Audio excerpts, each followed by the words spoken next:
The morning sun cast long shadows across the drawing room of Townshend Manor, illuminating dust motes that danced in the still air like tiny prisoners seeking escape. Barbara Townshend sat perfectly poised on the settee, her hands folded in her lap, her emerald eyes fixed on the Persian carpet beneath her feet. She had learned in these 2 years since her father's remarriage that stillness was survival, that invisibility, though impossible for someone of her striking appearance, was the closest thing to safety she could achieve. "You will not attend the Worthington ball this evening," Celine announced, sweeping into the room with the practiced grace of a woman who had studied every movement before a mirror. The Viscountess wore a gown of deep burgundy silk, cut in the latest fashion from London, her dark hair arranged in elaborate coils that must have taken her maid hours to perfect. She was beautiful, Barbara acknowledged silently. Beautiful in the way a porcelain doll is beautiful, cold and perfect and utterly hollow. "But father said," Barbara began, her voice barely above a whisper. "Your father," Celine interrupted, her lips curving into a smile that never reached her eyes, "has reconsidered. He agrees with me that your presence would be inappropriate, given recent circumstances." Barbara's heart sank. There were no recent circumstances, there never were. But Celine had perfected the art of creating scandals from shadows, of weaving implications from innocent actions, of poisoning her father's mind with whispered half-truths in the dark hours of night, when men were most vulnerable to manipulation. "What circumstances?" Barbara asked, though she knew better than to expect a straight answer. Celine crossed to the window, her movements deliberate, theatrical. "Lady Hartwell mentioned to me just yesterday that she observed you speaking with Lord Ashton at the theatre, alone in the corridor for quite some time." "I was not alone," Barbara protested, her composure finally cracking. "Father was standing not 10 feet away, and Lord Ashton merely asked after my health." The conversation lasted barely 2 minutes. 2 minutes that felt like an eternity to those watching, Celine countered, turning to face her stepdaughter with eyes that glittered like shards of ice. 2 minutes during which you laughed. Quite loudly, I'm told, drawing the attention of half the theatre. Really, Barbara, such behavior. Your dear mother would be mortified. The mention of her mother struck like a physical blow. Barbara felt tears prick her eyes, but refused to let them fall. She would not give Celine that satisfaction. Her mother, Elizabeth Townshend, had been warmth and kindness incarnate. She had taught Barbara that true beauty came from compassion, that grace was in generosity, that a lady's worth was measured not by her appearance, but by the content of her character. Elizabeth would not have been mortified by her daughter's laughter. She would have rejoiced in it. But Elizabeth was 3 years dead, taken by a fever that came swift and merciless. And in her grief, Paul Townshend had sought comfort in the arms of a woman who saw his vulnerability as opportunity. "I will speak to father myself," Barbara said, rising to her feet with as much dignity as she could muster. "You will do no such thing." Celine's voice dropped to a dangerous whisper. "Your father is already distressed by your behavior. I have spent the morning soothing his worries, assuring him that your wildness is simply a phase that will pass with proper guidance." "Do not upset him further, Barbara. His health, as you know, is delicate." It was a lie. Her father's health was robust, but it was Celine's favorite weapon, the suggestion that any opposition, any attempt by Barbara to defend herself, would somehow harm Paul Townshend. It kept Barbara silent, compliant, trapped in a nightmare of her own family's making. "I understand," Barbara whispered, defeated. "Good." Celine's smile widened, triumphant. "Now, I believe you have needlework to attend to. In your chamber, away from the windows, if you please. We wouldn't want the neighbors getting ideas about your availability." Barbara fled the drawing room, her vision blurred with unshed tears, her throat tight with words she could never speak. She climbed the grand staircase, the same staircase where her mother had once chased her laughing when she was a child, and retreated to her bedchamber, the only space in Townshend Manor that still felt like a sanctuary. The room was lovely, preserved exactly as it had been when her mother was alive, pale blue walls, white lace curtains that filtered the sunlight into something soft and dreamlike, a carved mahogany bed with posts that reached toward the ceiling like the columns of a cathedral. Books lined the shelves, her mother's collection, treasured volumes of poetry and philosophy and history that Barbara had read and reread until she could recite whole passages from memory. She crossed to the window and gazed out at the gardens below. Once they had been her mother's pride, a riot of roses and lavender and honeysuckle that perfumed the air and attracted butterflies that danced among the blooms. Now, under Celine's direction, the gardeners had torn out the cottage flowers and replaced them with severe symmetrical hedges and imported exotic plants that looked impressive but had no scent, no life, no soul. Like Celine herself, Barbara thought bitterly. A knock at the door startled her from her reverie. "Enter," she called, composing herself. The door opened to reveal Mary, her lady's maid, one of the few servants who remained from her mother's time, and one of the few people in the household who showed Barbara genuine kindness. "Miss Barbara," Mary said softly, her weathered face creased with concern. "I've brought your tea." "Thank you, Mary." Barbara managed to smile. "Though I suspect Celine will soon decide I don't deserve even that small comfort." Mary set the tea tray on the small table near the fireplace and lingered, twisting her hands in her apron. "Begging your pardon, miss, but it's not right. What's happening to you? The whole staff sees it, the way she treats you, the way she's turned your father against his own daughter." "There's nothing to be done," Barbara said, though the sympathy in Mary's eyes nearly undid her carefully maintained composure.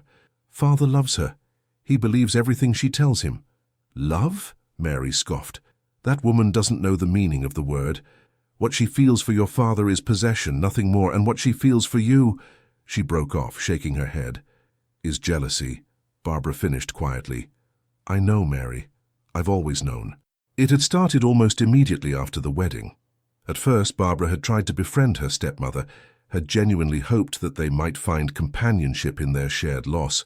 For Celine, too, was a widow, or so she claimed. But Barbara had quickly learned that Celine saw her not as a potential daughter, but as a rival. It was in the way Celine's expression would sour whenever Barbara entered a room, the way she would interrupt any conversation Barbara attempted with her father, the way she would insist on accompanying Barbara to every social event, hovering like a dark shadow, inserting herself into every interaction until gentleman caller after gentleman caller made their excuses and fled. And then, when Barbara's natural beauty and genuine kindness continued to attract admiration, despite Celine's interference, the campaign of isolation had begun. First, the restrictions on her social engagements for her own good, Celine assured Paul, because Barbara was too trusting and needed protection from fortune hunters. Then, the whispered rumors that traveled through drawing rooms and ballrooms, nothing specific, nothing Barbara could directly refute, just vague implications that there was something not quite proper about Paul Townshend's daughter. Now at 21, Barbara found herself a prisoner in her own home, her reputation tarnished by insinuation, her relationship with her father poisoned by lies, her future dimming with each passing day. "There's talk below stairs," Mary said, lowering her voice to barely a whisper. "About the Worthington ball tonight. They say the Duke of Montfort will be in attendance, just returned from his estates in Yorkshire." Barbara's heart gave an unexpected flutter. She had never met the Duke of Montfort, though his reputation preceded him. Samuel Montfort was said to be one of the wealthiest men in England, his dukedom ancient and his influence considerable. He was also said to be intelligent, discerning, and utterly uninterested in the frivolous games of London society. At 32, he remained unmarried, despite being considered the most eligible bachelor in the realm. "Why would that matter to me?" Barbara asked, trying to keep her voice neutral. "Celine has already forbidden me from attending." "That's just it, miss." Mary's eyes gleamed with something that might have been hope. "Cook heard from the Worthingtons' housekeeper that the Duke specifically asked if you would be in attendance. Seems he met your mother years ago and remembered her kindness. He wished to pay his respects to her daughter." Barbara's breath caught. Someone who had known her mother. Someone who remembered Elizabeth Townshend, not as the ghost who haunted these halls, but as the vibrant, compassionate woman she had been. The longing to meet this person, to hear stories about her mother from someone who had admired her, was almost overwhelming. "It doesn't matter," she said, forcing the words past the lump in her throat. "Celine will never allow it." "Perhaps," Mary said slowly, "you might find a way to attend, without her permission." Barbara stared at her maid in shock. "Mary, I couldn't possibly—" "Couldn't you?" Mary challenged, her usual deference falling away. "Miss Barbara, you're 21, a grown woman, and whether her ladyship likes it or not, you're still Paul Townshend's daughter. You have every right to attend a ball if you choose. Father would be furious. Would he? Or would Celine convince him to be furious? Mary moved closer, her expression earnest. What's the worst that could happen, miss? She's already taken everything from you. Your freedom, your social standing, your relationship with your father. She keeps you locked away like a shameful secret. How much worse can it get? The question hung in the air between them, dangerous and tempting. Barbara walked to her wardrobe and opened it, revealing the gowns that hung inside like the ghosts of a former life. Beautiful creations in silk and satin, most of them gifts from her mother, all of them unworn for nearly a year because Celine had deemed them inappropriate or too ostentatious, or simply found reasons why Barbara should not leave the house to wear them. Her fingers brushed against a gown of pale gold silk, the color of champagne with delicate embroidery at the bodice and sleeves. Her mother had commissioned it for Barbara's 18th birthday, saying the color made her eyes glow like emeralds, and her hair, a rich chestnut brown, shined like polished mahogany. "Help me dress, Mary," Barbara said suddenly, surprising herself with the firmness in her voice. "I'm going to that ball." Mary's face broke into a wide smile. "That's my girl. Your mother would be proud." As her maid helped her into the golden gown, Barbara felt something she hadn't experienced in 2 long years. Hope. Perhaps it was foolish. Perhaps she would pay dearly for this small rebellion. But the prospect of meeting someone who had known her mother, of spending even one evening outside the suffocating confines of Townshend Manor, was worth any price. She studied her reflection in the mirror as Mary arranged her hair, pinning it up in an elegant style that emphasized the graceful line of her neck. She saw what Celine saw, the delicate features, the luminous skin, the natural beauty that needed no artifice to enhance it.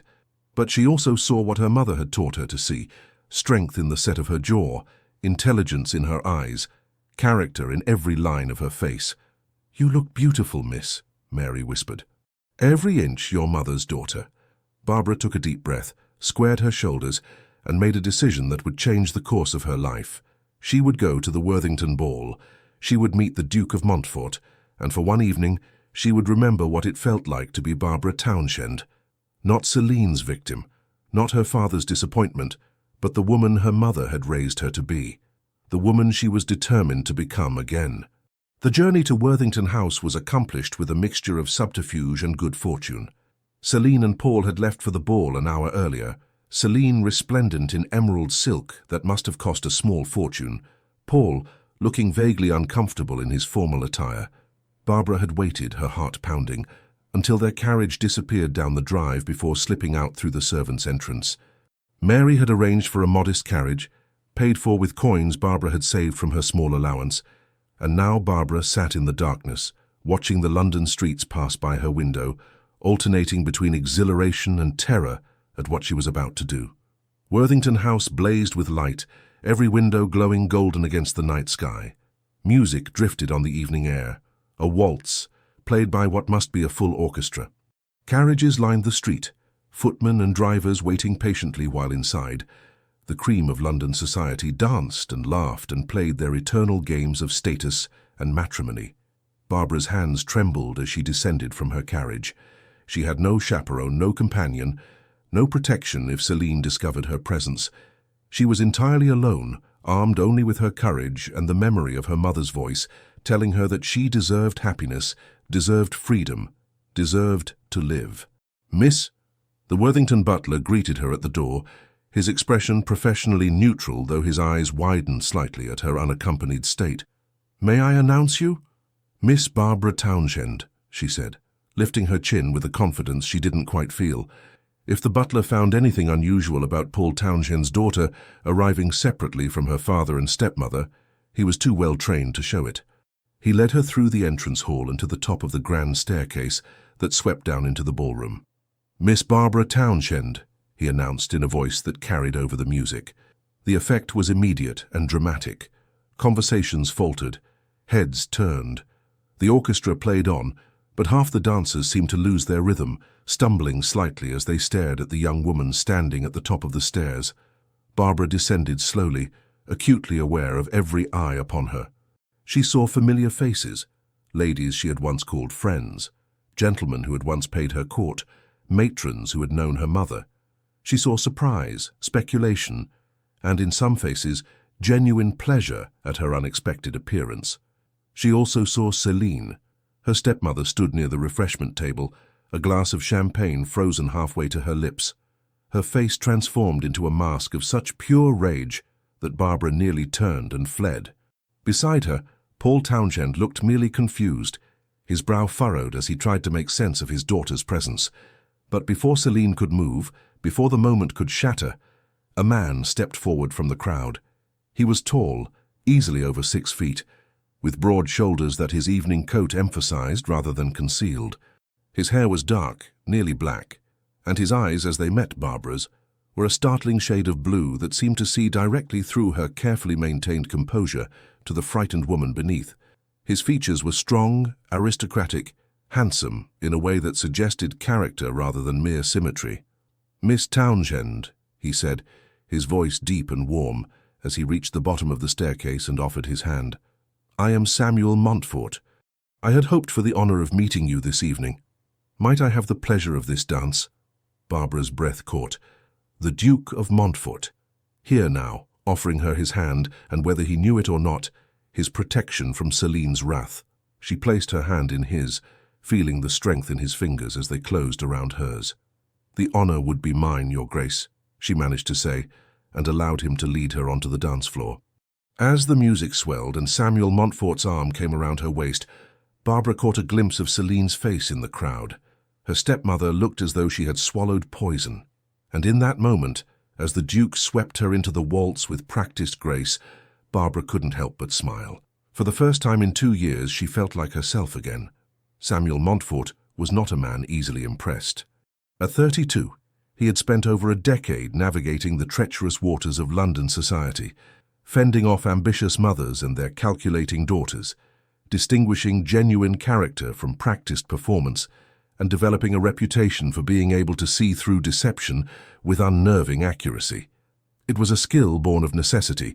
When one was a duke with considerable wealth and influence, one learned quickly that most smiles were manufactured, and most compliments were currency.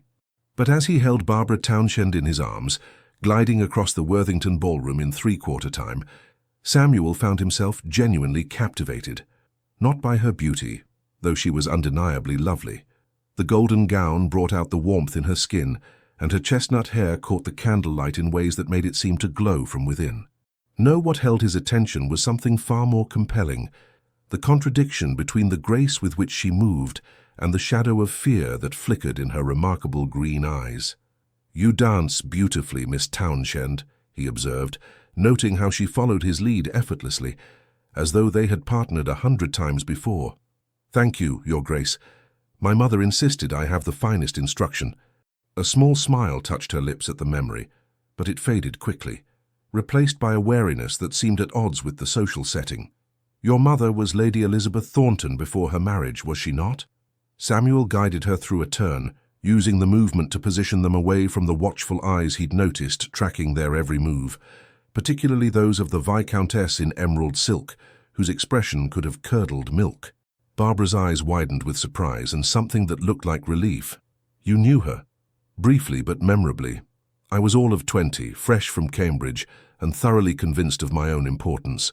Your mother attended a garden party at my family's estate. She was already married to your father then, and you were a little girl playing on the lawn. I made some pompous pronouncement about the poor, suggesting they were largely responsible for their own misfortune, and your mother very politely but very thoroughly dismantled every point of my argument." He smiled at the memory. "She did it with such kindness that I couldn't even be offended. I merely felt educated. It was a novel experience for a young duke who was accustomed to having his every word treated as wisdom." "That sounds exactly like her," Barbara said, and this time her smile reached her eyes, transforming her face from merely beautiful to luminous. She believed that privilege came with responsibility, that those of us blessed with comfort and security had an obligation to those less fortunate. "A philosophy you seem to have inherited." Samuel had made inquiries about Barbara Townshend before this evening. His sources had painted a picture of a young woman known for her charity work, her kindness to servants, her genuine interest in people regardless of their station. They had also mentioned in carefully worded phrases that she had become increasingly reclusive over the past 2 years, rarely appearing in society, despite being at the perfect age for securing an advantageous marriage. The wariness returned to her eyes. "I'm afraid I have little opportunity to practice such philosophy these days, Your Grace. My circumstances have changed since my mother's passing. So, I understand." The waltz was coming to an end, and Samuel made a decision. "Miss Townshend, would you do me the honor of taking a turn about the terrace? I find the ballroom rather stifling." He saw her hesitation, saw her glance toward the corner where her father and stepmother stood in what appeared to be a heated, whispered conversation. The Viscountess's face was flushed with barely contained fury, while Viscount Townshend looked increasingly distressed. "I shouldn't," Barbara said quietly. "My presence here is already causing difficulty." "Then let us cause a bit more," Samuel replied, surprising himself with the impulse that drove the words. "I suspect you have weathered far greater difficulties than this, Miss Townshend. And I promise you, as long as you are in my company, no one will dare offer you anything but the utmost respect."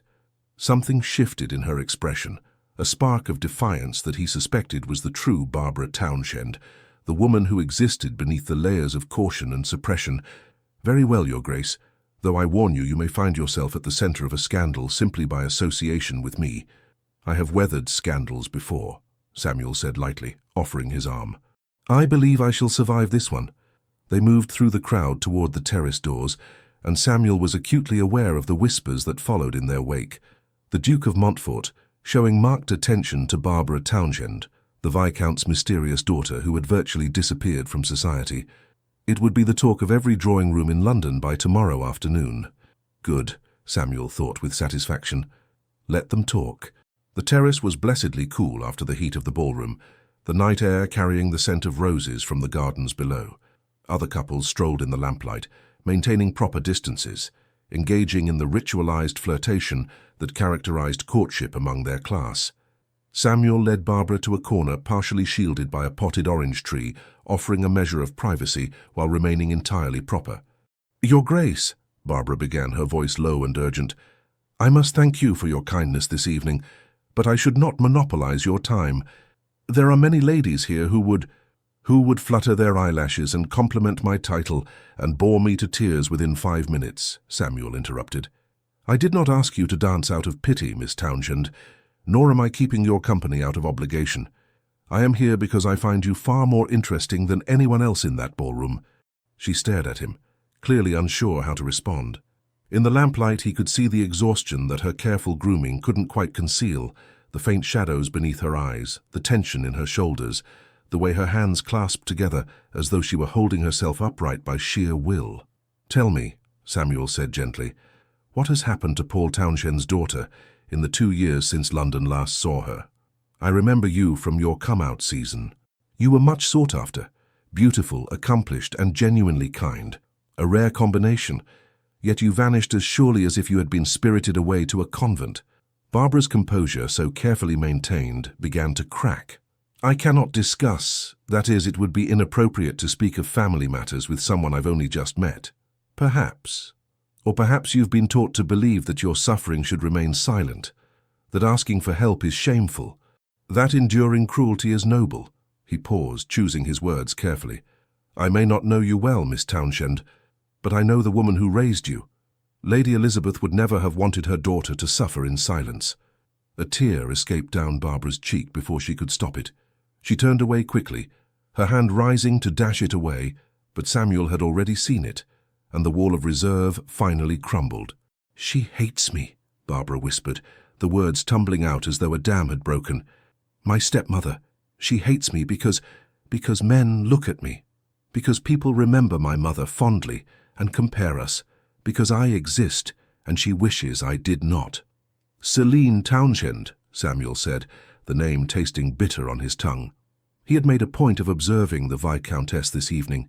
He had seen how her eyes tracked Barbara with an intensity that suggested obsession rather than concern. He had noted the way she positioned herself between her stepdaughter and potential admirers. He had recognized with the clarity of someone who had studied human nature extensively that Celine's feelings toward Barbara went beyond mere dislike into something far darker.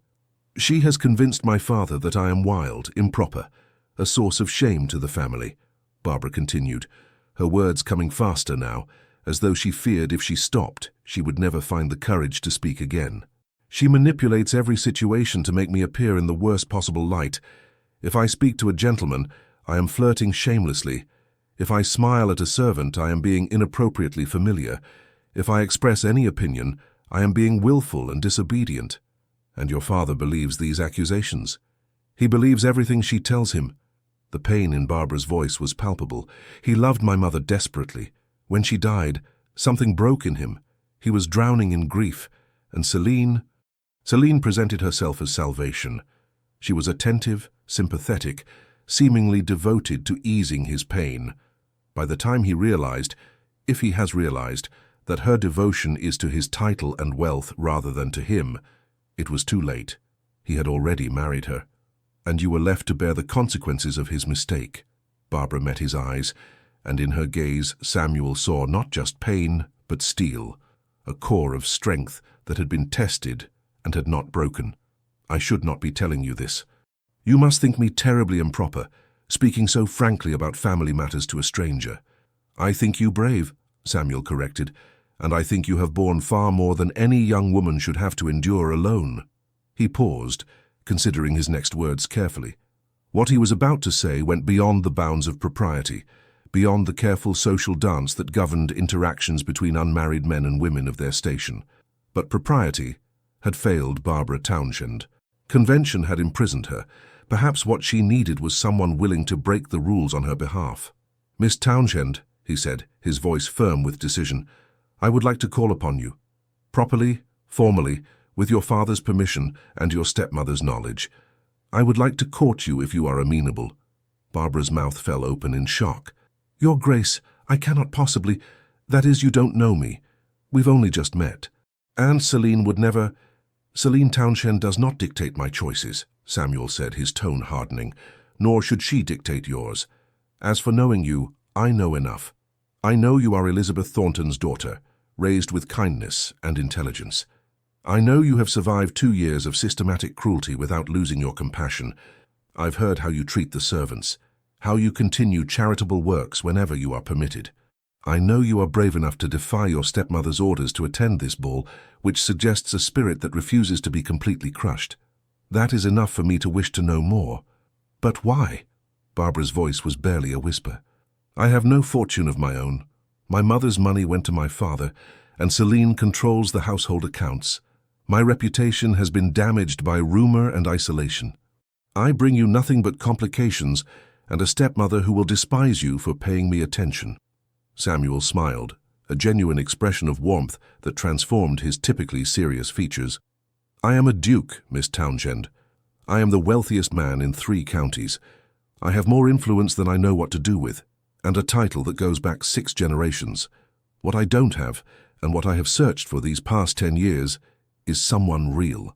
Someone who understands that life is more than social position and political maneuvering. Someone who sees people rather than pawns." He reached out and gently took her hand, the touch sending an unexpected warmth through him. "You asked what you bring me? You bring yourself. That is more than enough." Barbara stared at him, tears streaming freely now, her carefully constructed composure completely shattered. "I don't understand. Men of your station don't. They marry for alliance, for fortune, for advantage, not for genuine regard," Samuel finished. "Perhaps that's the problem with our entire society. Perhaps that's why half the marriages of the ton are miserable exercises in mutual tolerance." He squeezed her hand gently. "I will not lie and claim to be in love with you, Miss Townshend. We have only just met, but I am intrigued by you. I am drawn to you. And I believe, given time and opportunity, I could come to care for you very deeply. Is that not enough foundation for courtship?" "It is more than I dared hope for," Barbara admitted, her voice breaking. "But Celine will do everything in her power to prevent our association," Samuel agreed, "which is precisely why we must act with determination. I will call upon you tomorrow afternoon. I will be unfailingly polite to your stepmother and absolutely insistent on spending time with you. If she objects, I will speak directly to your father. If he objects, I will make it clear that his objections are noted, but will not deter me. I am a duke, Miss Townshend. Your father is a viscount. The social calculus is entirely in our favor." For the first time since he'd met her, Barbara laughed, a genuine sound of surprised delight. "You make it sound so simple." "Simple? No. But achievable? Absolutely."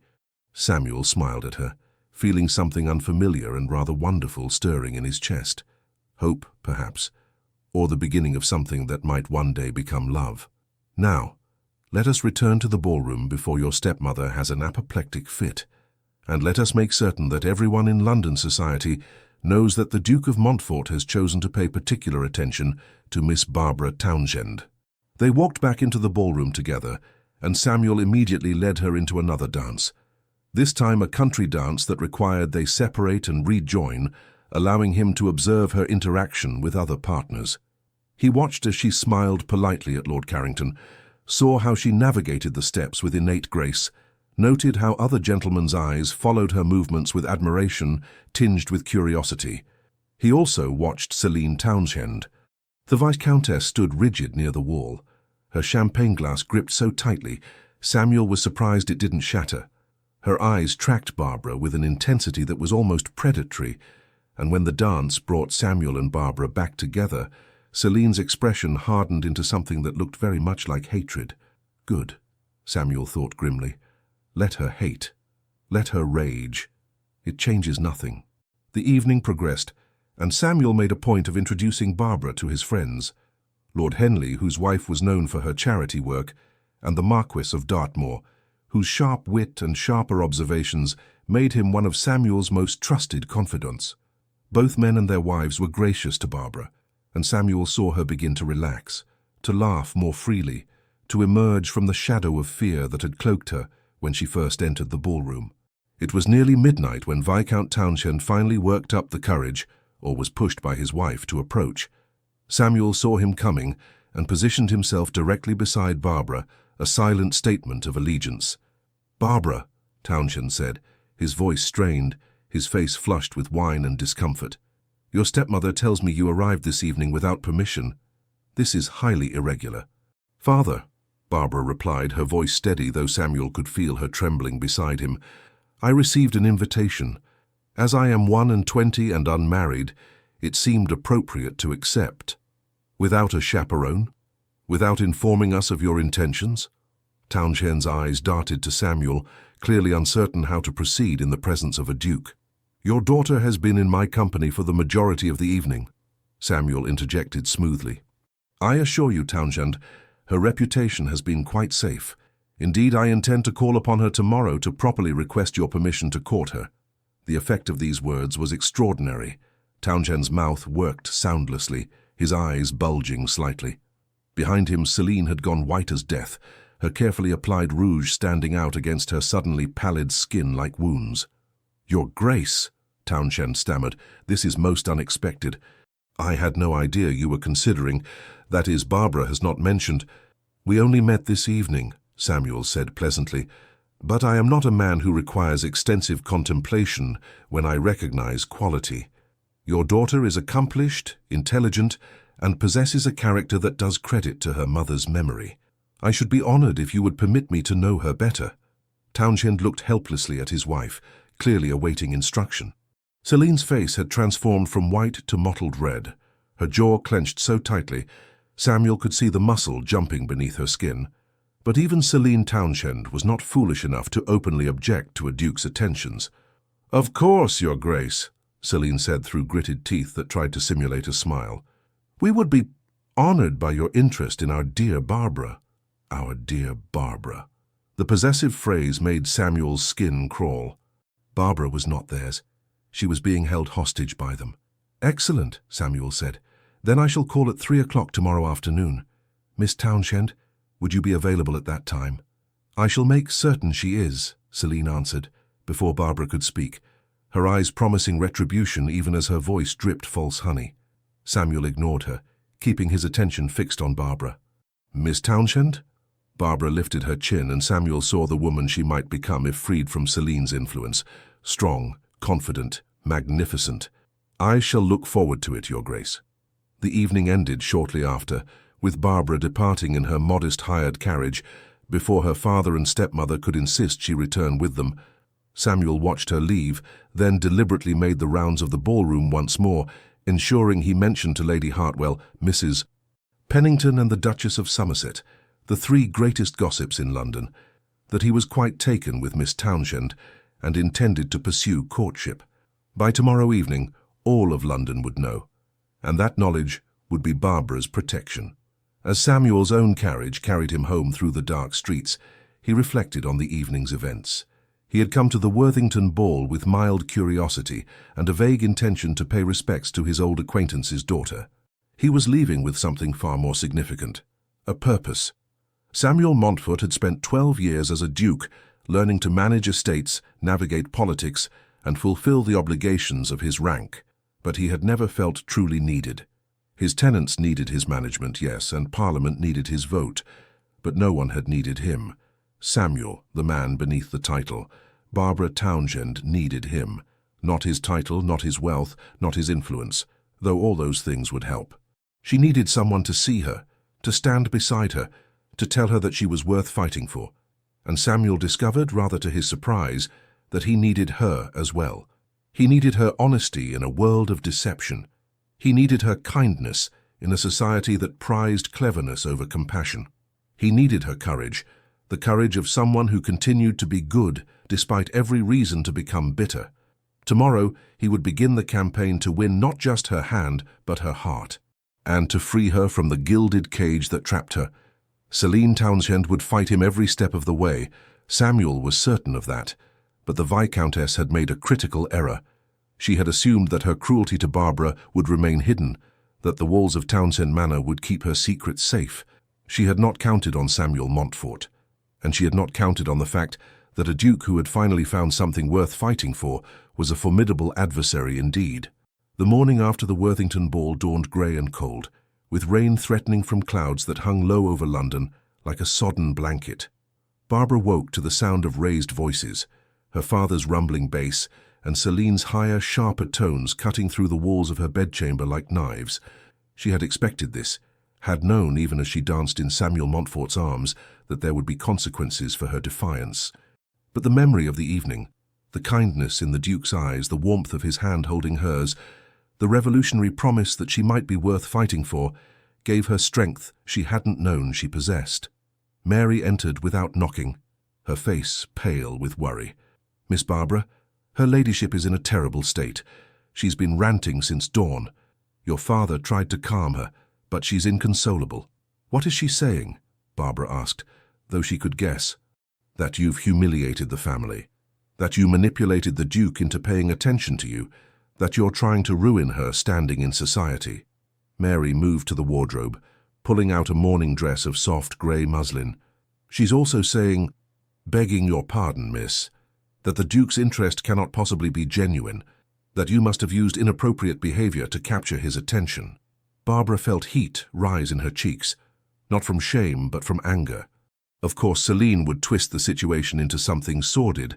The Viscountess could not conceive of a man being genuinely attracted to Barbara's character, so she invented scandal where none existed. "Help me dress, Mary," Barbara said quietly. "If I'm to face the dragon, I should at least be properly armoured."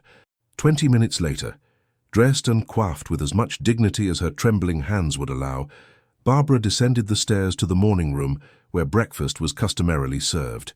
She could hear Celine's voice growing louder as she approached. "Completely out of control, Paul. You must see that this cannot continue.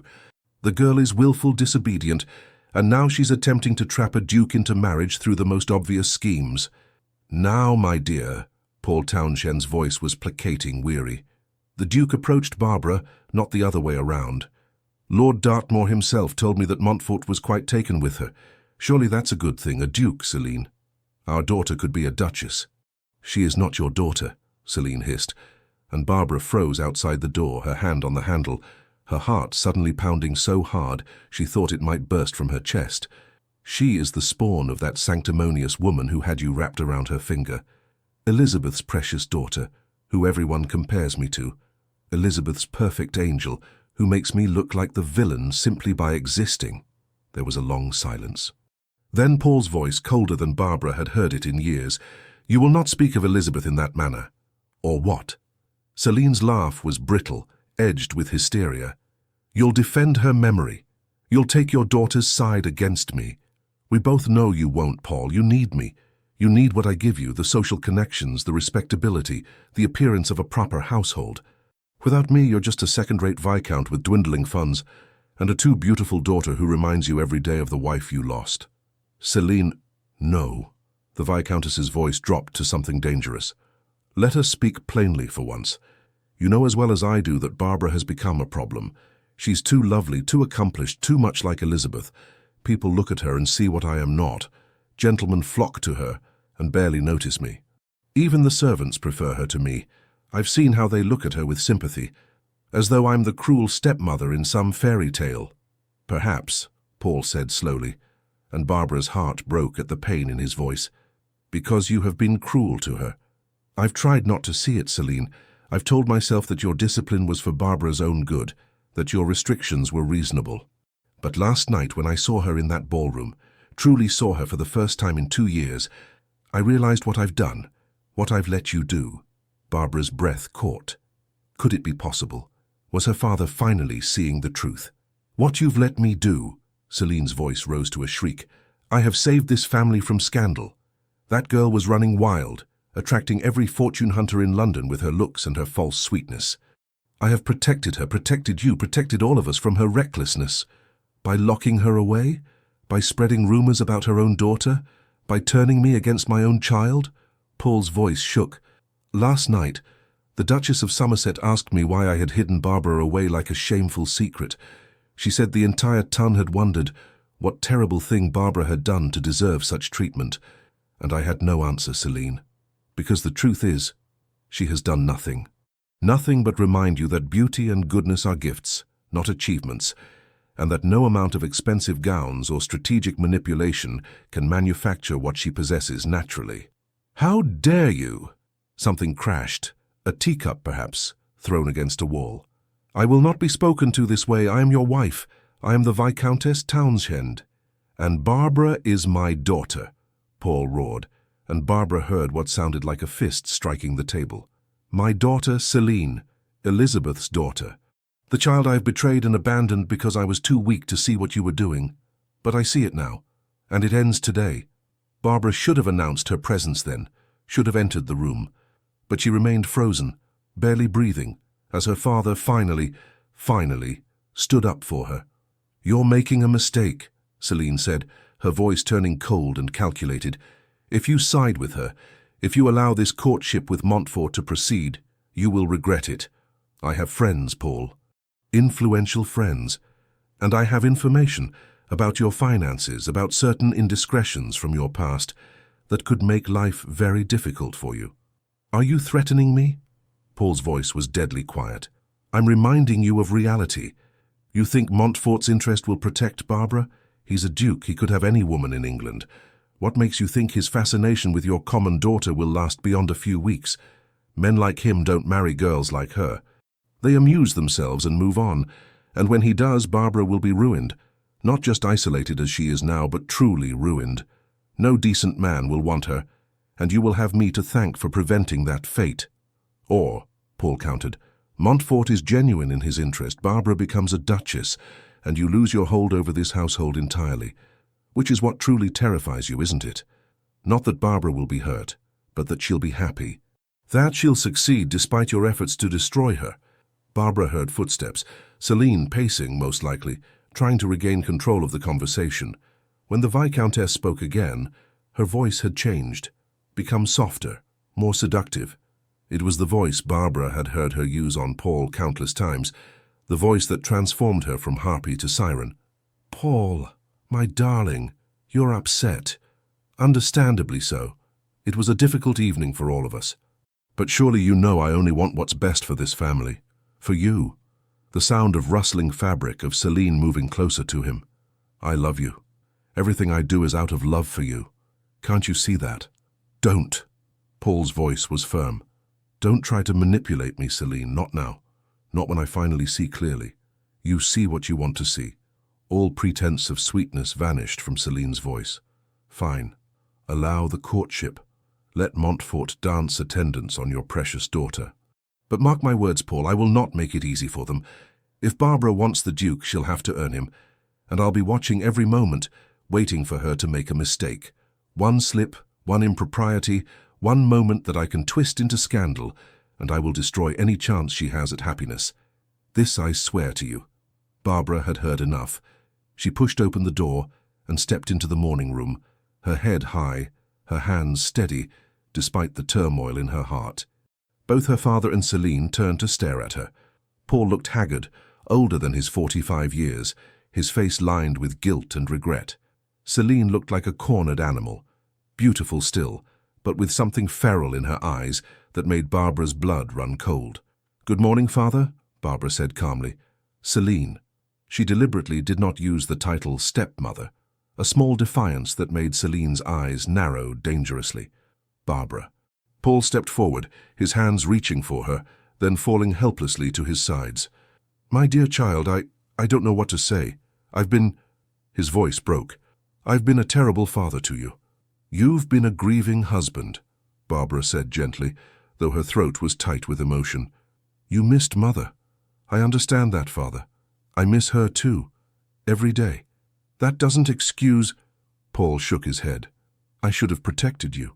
From rumors, from isolation, from—" His gaze flickered to Celine, who stood silent and rigid, her face a mask of barely contained fury. "I should have been paying attention." "You're paying attention now," Barbara said. "That's what matters." "How touching," Celine interjected, her voice dripping venom. "The prodigal daughter returns, and suddenly all is forgiven. How very convenient. Just in time for the Duke's visit this afternoon." "About that," Paul said, straightening his shoulders as though preparing for battle. "Barbara will receive the Duke in the drawing room. You and I, Celine, will be present as chaperones. But we will not interfere. We will be courteous, welcoming, and we will give Barbara the opportunity to know Montfort better without—" He paused, choosing his words carefully. "Without undue interference." "Undue interference," Celine repeated flatly. "Is that what you call proper supervision of an unmarried young woman? I call it what it is, giving my daughter the chance I should have given her 2 years ago, the chance to be courted, to be admired, to make her own choices about her future." Paul moved to Barbara's side, and though he didn't quite embrace her, the gesture of solidarity was clear. "And if Montfort proves unworthy of her, I will be the one to send him away, not you." Celine's composure finally shattered. "You'll regret this," she spat, all pretense of civility abandoned. "Both of you will regret this. I have made you, Paul Townshend. Your position in society, your connections, your respectability, all of it comes through me. Without me, you're nothing. And your daughter—" She turned her vicious gaze on Barbara. "Your daughter is a foolish girl playing at being sophisticated. Montfort will see through her soon enough, and when he does, she'll have nothing. No prospects, no reputation, nothing but the memory of a duke who took pity on her for an evening and then moved on to someone more suitable." "If that's what you truly believe," Barbara said, surprised by the steadiness of her own voice, "then you have nothing to fear from this courtship. It will end naturally, and I will be no threat to you."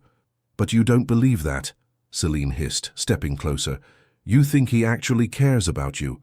You think your pretty face and your dead mother's memory will be enough to hold a duke's attention. You're wrong. Men like Samuel Montfort marry for alliance and advantage.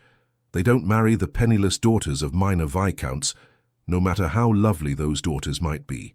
"Then let us see," Barbara replied. "If you're correct, you'll have the satisfaction of watching me fail. And if you're wrong—" She paused, allowing herself a small smile. "Then I suppose we'll all learn something about what truly matters to men of quality." The look Celine gave her then was one of pure hatred, so intense that Barbara actually took a step back. She had known her stepmother disliked her, had even understood that jealousy played a role in that dislike.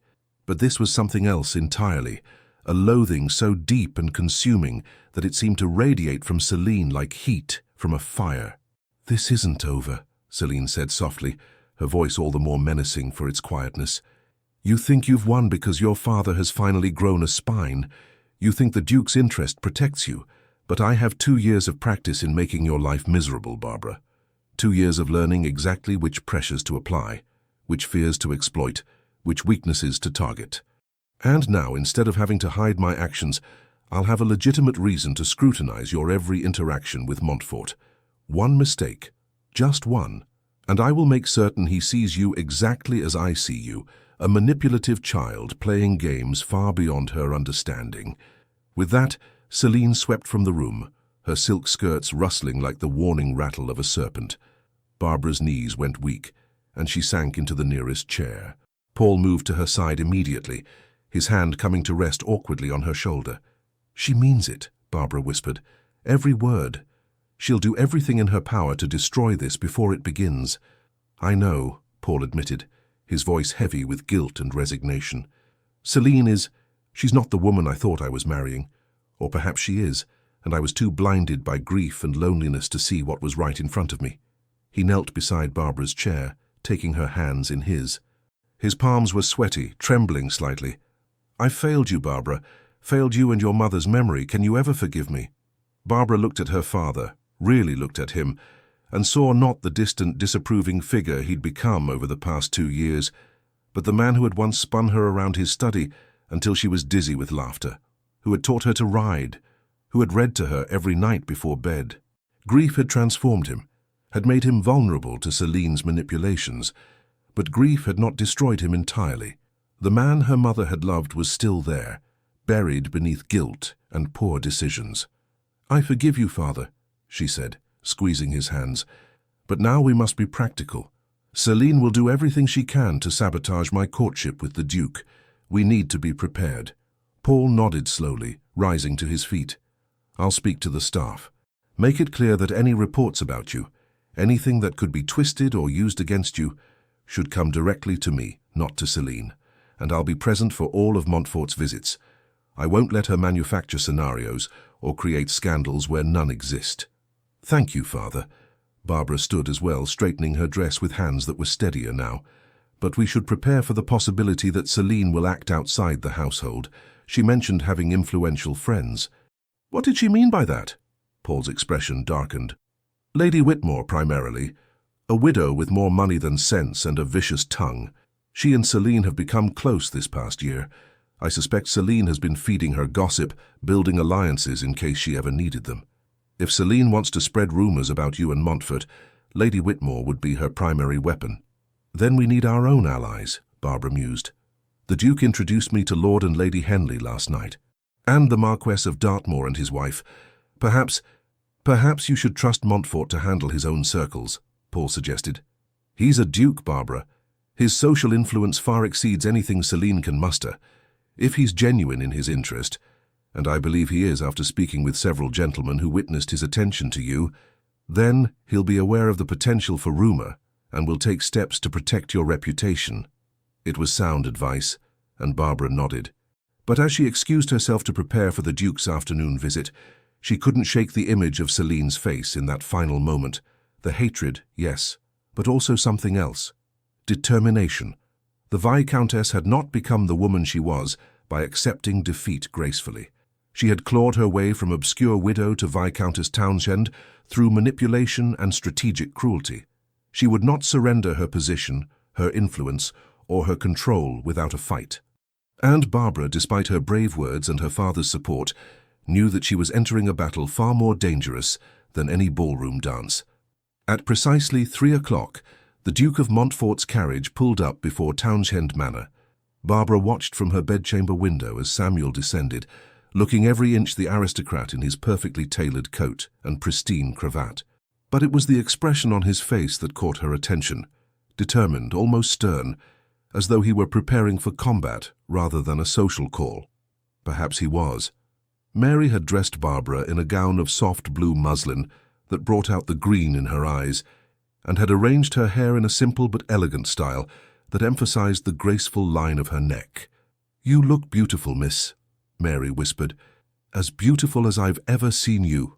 Barbara studied her reflection and saw not beauty but armor, the carefully applied powder that hid the shadows beneath her eyes. the strategic pins that made her hair appear effortlessly styled, when in fact it had taken 40 minutes to achieve the look, the dress that flattered her figure while remaining entirely proper and modest. She was preparing for war, same as the Duke. The knock at her door came from one of the footmen. "Miss Barbara, the Duke of Montfort has arrived and is waiting in the drawing room." "Thank you, Henry. Please inform His Grace that I shall be down momentarily." She took a final deep breath, squared her shoulders, and descended to meet whatever fate awaited her. The drawing room of Townshend Manor had been her mother's favourite space, decorated in soothing shades of cream and gold, with large windows that let in abundant light, and a pianoforte in the corner that Elizabeth had played beautifully. Celine had changed nothing about the room, and Barbara often wondered if her stepmother left it as it was out of respect for the dead, or because she knew that seeing her mother's space every day was a subtle form of torture. Samuel stood near the fireplace, examining a portrait of Elizabeth Townshend that hung above the mantel. He turned as Barbara entered, and his expression softened immediately. "Miss Townshend," he said, bowing, "thank you for receiving me. Your Grace, the honour is mine." Barbara curtsied, acutely aware of Celine seated in the corner, her embroidery hoop in her lap, her eyes tracking every movement. Paul stood near the window, attempting to appear casual but clearly tense. "I hope you don't mind," Samuel said, gesturing to the portrait, "but I was admiring your mother's likeness. The artist captured her kindness, I think. It's in the eyes." "Mr. Hastings painted it the year before she died," Barbara replied, moving to stand beside him. Together they gazed up at Elizabeth's face, forever frozen at 42, forever smiling that gentle smile. Mother said he made her look too saintly, that she was far more flawed than the painting suggested. But Father insisted on that version, and Mother never could deny him anything. "She was beautiful," Samuel observed, "but you have her look even more than the portrait does. The same directness in your gaze, the same hint of steel beneath the gentleness." It was an odd compliment, and Barbara glanced at him in surprise. Most men commented only on her physical resemblance to her mother. Samuel was seeing something deeper, character traits, essential qualities that went beyond appearance. "Your Grace is very observant," she said quietly. "I make it a practice to observe carefully," Samuel replied. "One never knows what important details one might miss otherwise." His gaze flickered to Celine, a look so brief Barbara almost missed it, but pregnant with meaning nonetheless. "Perhaps we might sit," Paul suggested, moving forward with determined cheerfulness. "Celine, my dear, ring for tea." The next hour was an exercise in civilized torture. Samuel sat opposite Barbara, maintaining perfect propriety while managing to convey through subtle glances and carefully chosen words that he was entirely aware of the hostile atmosphere and utterly undeterred by it. He spoke of his estates in Yorkshire, of his work in the House of Lords, of his interests in agricultural reform and education for the poor, topics that revealed him to be a man of substance and genuine concern for his responsibilities. Barbara responded in kind, discussing the charitable work she had done before her isolation, her love of reading, her interest in history and philosophy. She was careful to moderate her enthusiasm. Celine had often criticized her for being too passionate about intellectual topics, claiming it made her appear unfeminine, but Samuel seemed to encourage rather than discourage her opinions. "Have you read Mr. Malthus's essay on population?" he asked at one point.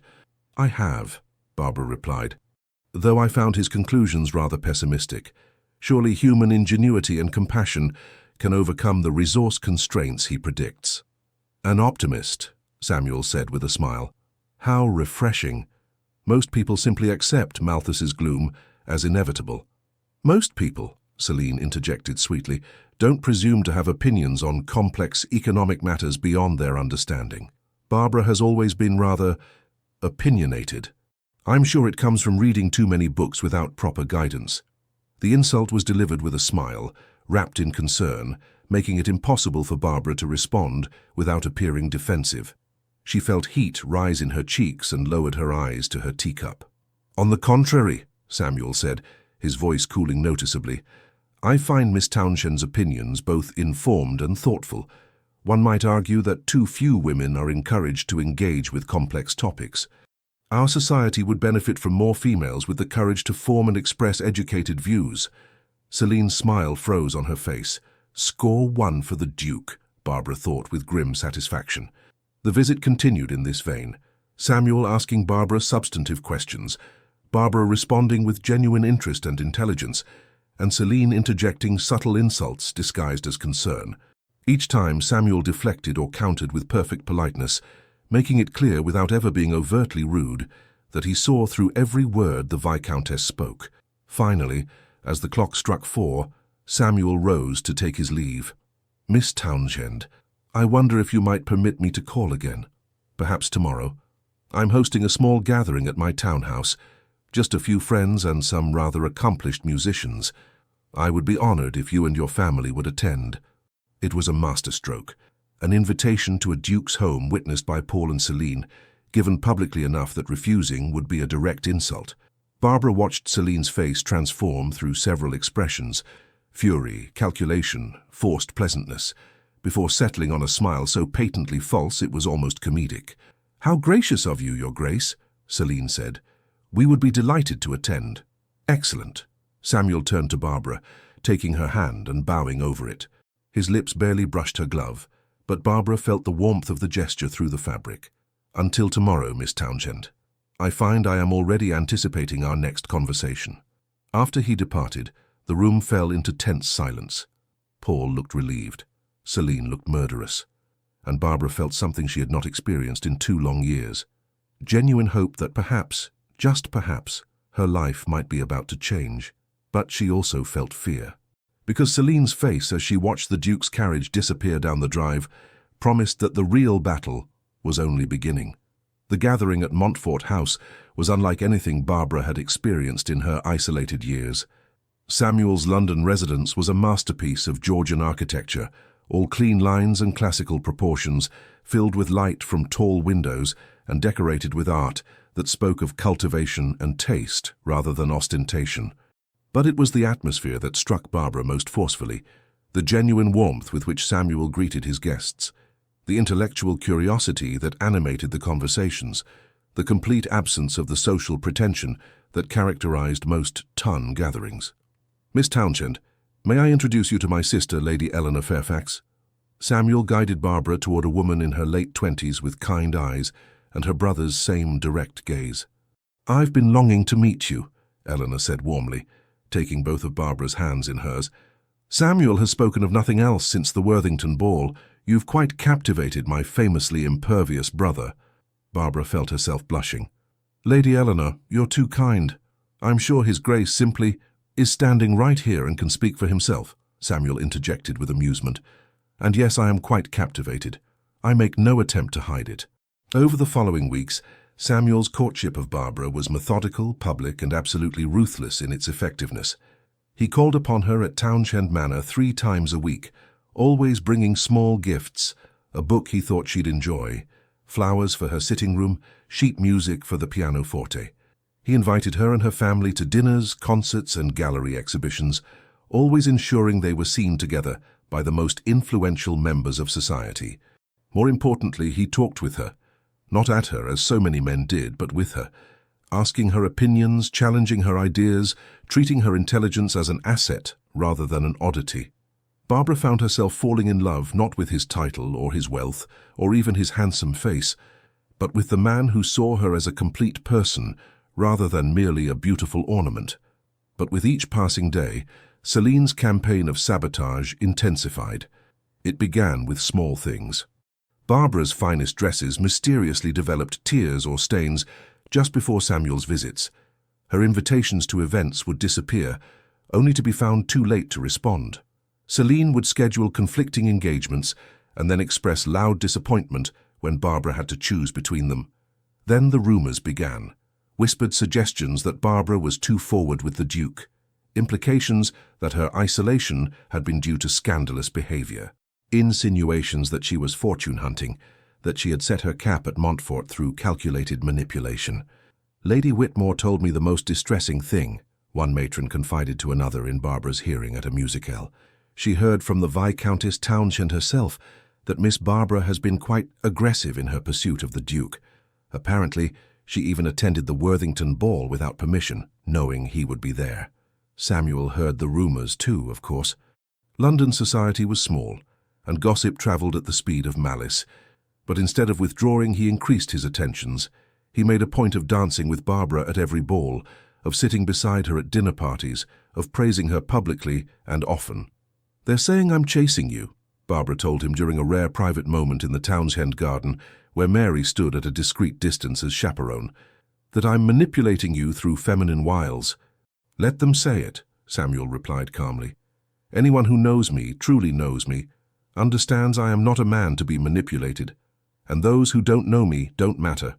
But your reputation is entirely secure. I'm a duke, Barbara. Society forgives dukes a great deal." He reached out and took her hand, his thumb brushing over her knuckles in a gesture of comfort. "What concerns me is your reputation. Celine is being very clever. She's not saying anything directly slanderous, just creating an atmosphere of doubt, making people wonder. What can we do?" Samuel's smile was wolf-like. "We can accelerate matters, force her hand before she's ready." 3 days later, at a ball hosted by the Duchess of Somerset, Samuel requested a private audience with Barbara's father. Paul, who had grown increasingly aware of his wife's machinations and increasingly ashamed of his complicity in Barbara's suffering, agreed immediately. They met in the Duke of Somerset's library, with the Duke and Duchess present as witnesses. Samuel was direct. "Viscount Townshend, I wish to marry your daughter.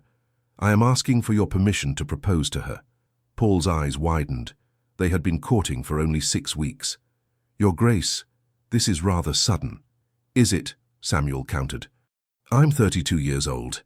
I've spent over a decade searching for a woman of substance, intelligence, and genuine character. I found her in your daughter.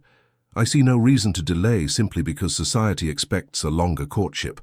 But Barbara, have you discussed this with her? Does she return your feelings?"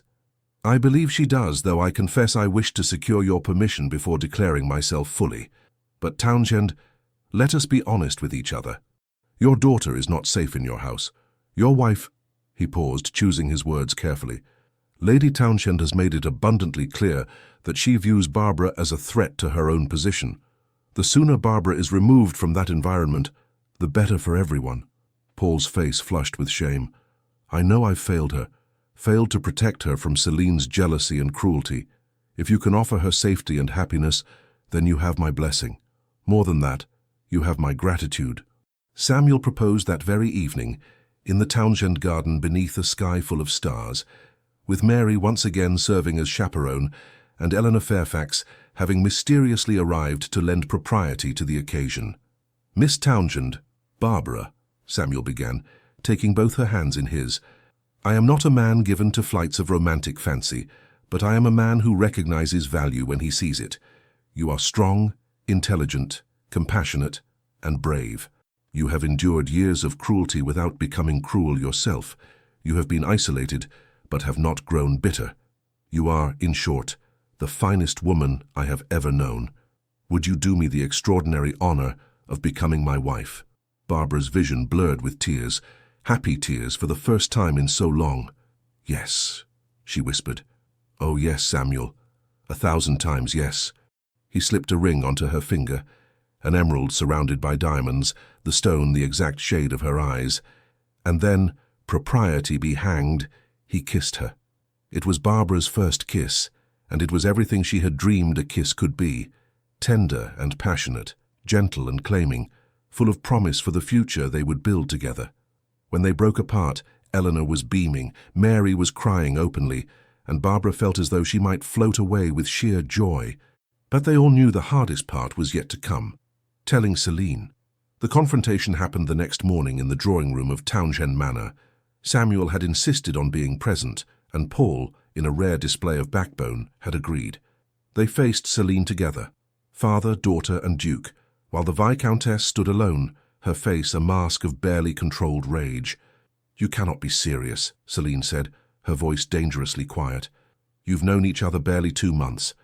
"Long enough to know we suit," Samuel replied calmly. "The engagement is official as of this morning. The announcement will appear in tomorrow's papers." "No." Celine's composure cracked. "I won't allow this. Barbara is too young, too foolish." "Barbara is 21, Paul interrupted. "A woman grown, and I have given my blessing to this match." Your blessing. Celine turned on her husband with venom. You mean you've given away the one thing of value in this house? The one person who gave us any social standing worth having? You mean the one person whose beauty and goodness threatened your position? Samuel said coldly. Let us dispense with pretense, Lady Townshend. You have spent 2 years trying to destroy Barbara through isolation and rumor. You have poisoned her relationship with her father, damaged her reputation, and made her a prisoner in her own home. All because you could not tolerate the fact that men preferred to look at her rather than you. That society admired her rather than you, that she was everything you pretended to be but never were. Celine's face went white with fury. How dare you speak to me? I dare because someone must speak the truth, Samuel continued relentlessly. You are a manipulator and a liar. You married Townshend for his title and wealth, not out of affection. You saw Barbara as an obstacle to be removed rather than a daughter to be loved. And you have failed, Lady Townshend. Despite your best efforts, Barbara has not been crushed. She has not become bitter. She has survived you, and now she will thrive, far beyond your reach. She'll be a terrible duchess, Celine spat. She knows nothing of managing a great household. She has no experience with the responsibilities. She has more grace and genuine nobility in her smallest finger than you possess in your entire body, Samuel shot back. And she will learn what she needs to learn, supported by people who actually care for her, rather than seeing her as competition. Celine turned desperately to Paul. You're going to let him speak to me this way? You're going to let him take her? Paul met his wife's gaze steadily, and for the first time in 2 years, Barbara saw her father as he had been before grief had broken him. Strong, decisive, certain. I'm going to let my daughter marry a man who loves her and will protect her from those who wish her harm, even if, especially if, those people live under my own roof. Then you're both fools, Celine shrieked. She'll make a mockery of his title. She'll humiliate him with her common ways and her pathetic attempts to seem educated. Men like him tire of women like her. He'll be unfaithful within a year, keeping mistresses while she sits at home wondering where her perfect romance went. Barbara had remained silent throughout the exchange, but this accusation stung enough that she finally spoke. You're wrong, Celine. But even if you weren't, even if Samuel did tire of me, even if this marriage proves less than perfect, I would still choose it. I would still choose 1 year of happiness and respect over a lifetime of being your prisoner. Something in Celine seemed to break at those words. Her face crumpled, and for one strange moment, Barbara almost felt pity for her, because beneath the anger and manipulation, there was genuine pain, the pain of a woman who had built her entire identity on being desired and admired, only to discover that such things could not be manufactured or controlled. Get out, Celine whispered. All of you, get out of my sight. With pleasure, Samuel said. He offered Barbara his arm. Come, my dear. We have wedding plans to make. As they left Townshend Manor for what would be the final time Barbara lived there, she felt the strangest mixture of emotions. Relief, certainly, and joy at the future awaiting her, but also sadness for her father, who would have to live with the consequences of his poor choices, and surprisingly a measure of compassion for Celine, who would spend the rest of her life trapped in the prison of her own jealousy and insecurity. The wedding took place 6 weeks later, at St. George's Church in Hanover Square, with all of London society in attendance. Barbara wore a gown of ivory silk that had belonged to Samuel's grandmother, altered to fit her perfectly, with orange blossoms in her hair and a veil of the finest Brussels lace. Paul walked her down the aisle, tears streaming unashamedly down his face. Your mother would be so proud, he whispered as they reached the altar. I'm sorry I failed you for so long, my dear girl, but I'm so glad you found happiness despite my failures. I love you, Father, Barbara replied, squeezing his hand, and I forgive you. Samuel stood waiting for her, devastatingly handsome in his formal attire, but it was the expression on his face that made Barbara's heart soar. Love, pride, and something that looked remarkably like awe, as though he couldn't quite believe his good fortune. The ceremony was beautiful. The breakfast afterward was magnificent. But the moment Barbara treasured most came hours later, when she and Samuel finally had a moment alone in the carriage taking them to Montfort Abbey, his ancestral estate in the country where they would spend the first weeks of their marriage. Happy? Samuel asked, pulling her close. Deliriously so, Barbara admitted. Though I confess I keep waiting for something to go wrong, for Celine to appear and snatch it all away. She has no power over you now, Samuel assured her. You are a duchess, Barbara, my duchess, and I promise you this. I will spend the rest of my life ensuring that you never feel trapped, controlled, or diminished again. Your intelligence, your compassion, your strength, these are gifts I intend to celebrate every single day.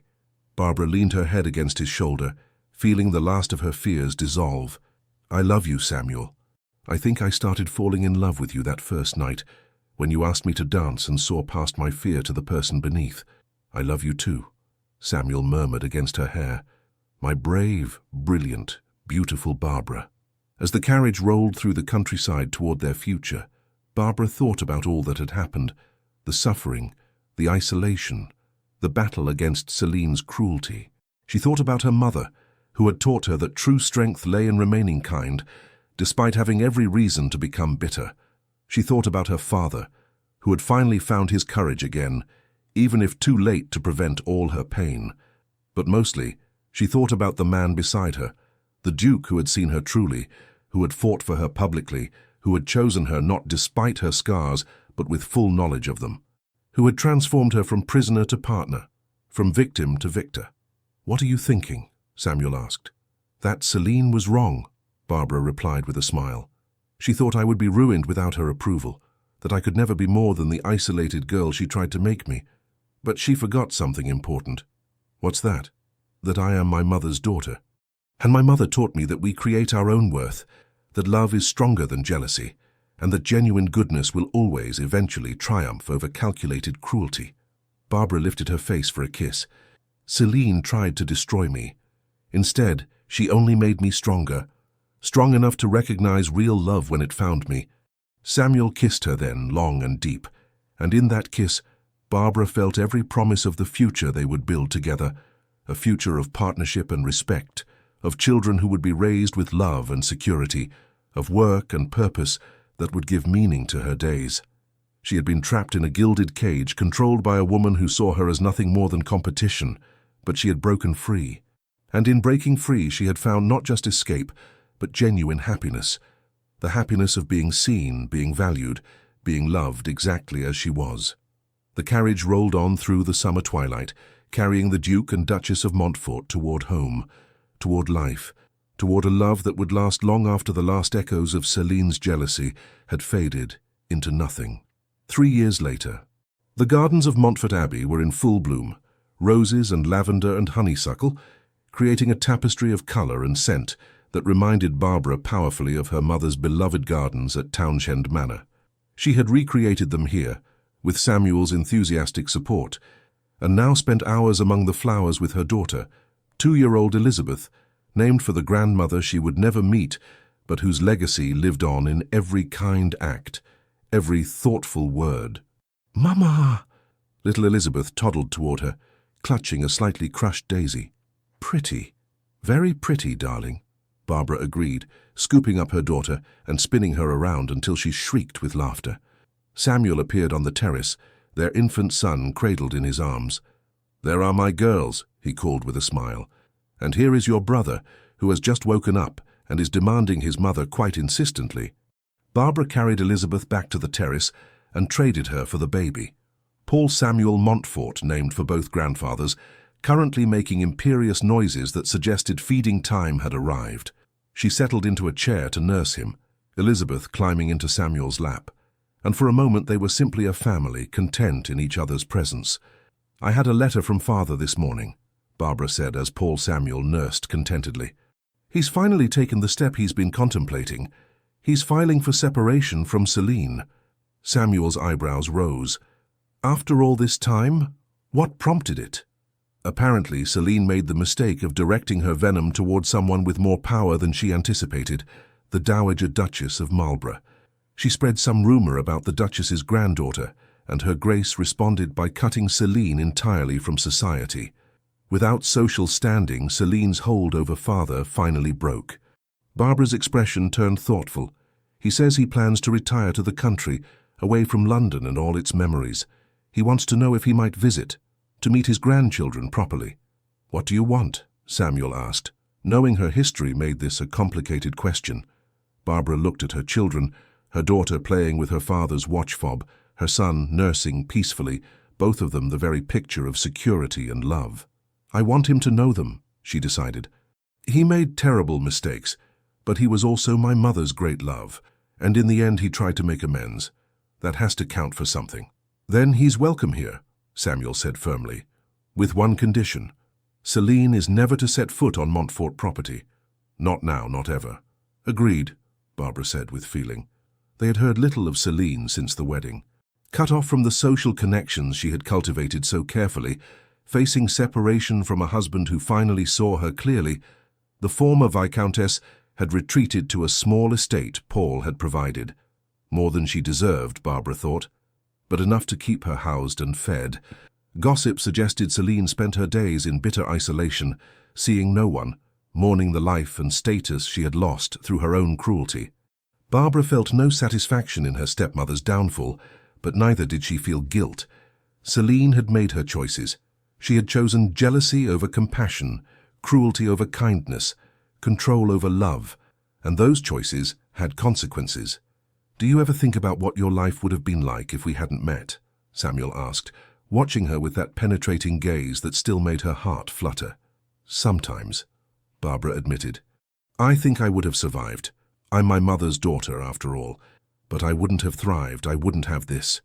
She gestured to encompass their children, their home, their life together. "I wouldn't have known that love could be partnership, that marriage could be based on genuine regard and respect rather than convenience or control." "I think about it too," Samuel confessed, "about what my life would have been without you. I would have continued as I was, managing my estates competently, voting conscientiously in Parliament, fulfilling all my ducal obligations with perfect correctness. But I would have been lonely, Barbara, surrounded by people, but fundamentally alone. You showed me what it means to be truly seen by another person, to be loved not for what I can provide, but for who I am." Paul Samuel had finished nursing and was making sleepy baby sounds. Barbara lifted him to her shoulder, patting his back gently until he burped with great satisfaction. Elizabeth had fallen asleep in Samuel's lap, her small hand still clutching his watch fob. "We should get them inside for proper naps," Barbara said softly, not wanting to break the spell of the moment but aware that children's needs waited for no one. As they carried their sleeping children into the house, Barbara caught sight of her reflection in the entrance hall mirror. No longer the frightened girl who had climbed the Worthington staircase 3 years ago, but a woman confident in herself and her worth, the Duchess of Montfort, a wife, a mother, a person who had been tested by jealousy and cruelty, but had emerged stronger, kinder, more certain of what truly mattered. She thought of Celine sometimes, in the way one might think of a storm that had passed, with relief at having survived it, but without the anger that once would have consumed her. Celine had been her great trial, but also, in a strange way, her great teacher. She had learned through her stepmother's cruelty exactly what kind of person she didn't want to become. She had learned that beauty without kindness was empty, that social standing without integrity was meaningless. That control motivated by fear ultimately controlled no one but oneself. Most importantly, she had learned that love, real love, saw past surfaces to souls, that the right person would value her for her strength, her intelligence, her compassion, rather than merely her appearance. And she had found that person in Samuel, who loved her not despite her scars, but with full knowledge of them. That evening, after the children were properly asleep in the nursery, Barbara and Samuel walked through their gardens as the sun set, painting the sky in shades of gold and rose. "Happy?" Samuel asked, as he had asked her so many times over the past 3 years. "Deliriously so," Barbara replied, as she always did. But this time she added, "You know, I used to dream about escaping, about running away from Townshend Manor, from Celine's cruelty, from everything that made me feel small and trapped. But what I found was so much better than escape." "What did you find?" "Home," Barbara said simply. "Not just a place, but a person. You're my home, Samuel. You and our children and the life we've built together. Celine tried to take everything from me, my freedom, my dignity, my future. But she couldn't take the person I was inside, and that person found you." Samuel pulled her close, and they stood together in the fading light, breathing in the scent of roses and honeysuckle, listening to the evening song of birds, wholly content in the knowledge that they had found what so many searched for and never discovered. A love built not on passion alone but on genuine partnership, deep respect, and the certain knowledge that they were better together than either could ever be apart. In London, Celine Townshend sat alone in her reduced circumstances, nursing her bitterness and her regrets. In his country estate, Paul Townshend began the slow process of making peace with his failures and his lost years. And at Montfort Abbey, Barbara and Samuel built a life of meaning and joy, raising their children with the love and security that every child deserves, and proving every day that genuine goodness will always triumph over calculated cruelty. Her stepmother had controlled everything, her life, her father, her very existence for 2 painful years, but she had never controlled, could never control, the one thing that mattered most, Barbara's heart. And that heart had chosen love, chosen Samuel, chosen a future bright with promise and possibility. It was, Barbara thought as she and Samuel returned to the house hand in hand, the very best kind of triumph, not victory over an enemy, but victory for love, for hope, for the belief that no matter how dark the night, morning always comes at last. And what a glorious morning it had turned out to be. The end. Dear listener, if you have lived many years and weathered many storms, know this: Barbara's story, though set in a different time and place, speaks to a timeless truth. There are people in this world who will try to diminish you, control you, make you feel small and worthless. They do this not because of any lack in you, but because of a profound lack in themselves. But you are stronger than their cruelty. You are more valuable than they could ever make you believe. And somewhere, somehow, love is waiting for you. Maybe romantic love, maybe the love of friends or family, maybe simply love of yourself and your own worth. Hold fast to your goodness. Hold fast to your strength. Hold fast to the knowledge that you deserve happiness, respect, and the freedom to become whoever you were meant to be. The gilded cage can be escaped. The cruel stepmother, literal or metaphorical, can be overcome. And on the other side of suffering lies not just survival, but the possibility of genuine joy. May you find your happiness. May you recognize real love when it finds you. And may you never stop believing that you are worthy of every good thing this life has to offer. With hope and affection from one who believes your best days are still ahead. The Legends of the Fall Team. Thank you so much for staying with us until the end of Barbara's unforgettable story. If her journey moved you, from silence to strength, from control to freedom, from heartbreak to a duke's loving arms, we kindly invite you to subscribe to our channel, leave a comment, give this video a like, and share it with someone who loves beautiful, redemptive love stories. From the bottom of our hearts, your support means the world to us. It's what keeps us inspired to write and narrate new tales filled with love, healing, and powerful emotional transformations. And don't forget, at the end of this video, another story from our channel will appear. Click it and get swept away by another emotional romance that will surprise and inspire you. Thank you for being here. The Legends of the Fall Team.